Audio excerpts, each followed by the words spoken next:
Joe Rogan's father is attacking him on social media for Joe speaking out about his father's abusive behavior growing up, so I'd like to discuss his father's video he posted.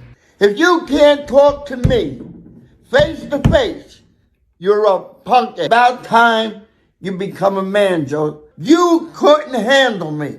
81 years old. You couldn't handle this guy right here. You lied about me. Your father. If you lied about your... Number one, I find it interesting that Joe's father is trying to defeat his abuse allegations by going online and calling his son names and degrading him. Furthermore, if Joe Rogan's father is screaming, yelling, calling his son, who he's estranged from and apparently wants to talk to, names in this video that's being shown to millions of people, I can only imagine what he was like when he was younger and not in front of a camera. Neglectful and even abusive parents mistreat their child or mistreat their child's other parent, which also negatively affects the child when the child's young, and then think they're entitled to a relationship when the child grows up. If you are abusive, if you are neglectful, if you are nasty, you are not entitled to a relationship with someone just because you're family. It's also quite interesting that Joe's sister says he was never around the father, but the father says he had Joe on the weekend, so Joe had more than enough time to experience his father's abhorrent behavior. One thing abusive parents are famous for doing, especially if they're divorced from the child's other parent, is claiming that the child is misled from the other parent, as though the child didn't experience their abuse firsthand but was brainwashed from the other parent. Joe Rogan's described specific incidents of his father acting out of control. That's not brainwashing. That's firsthand experience. That's not gossip.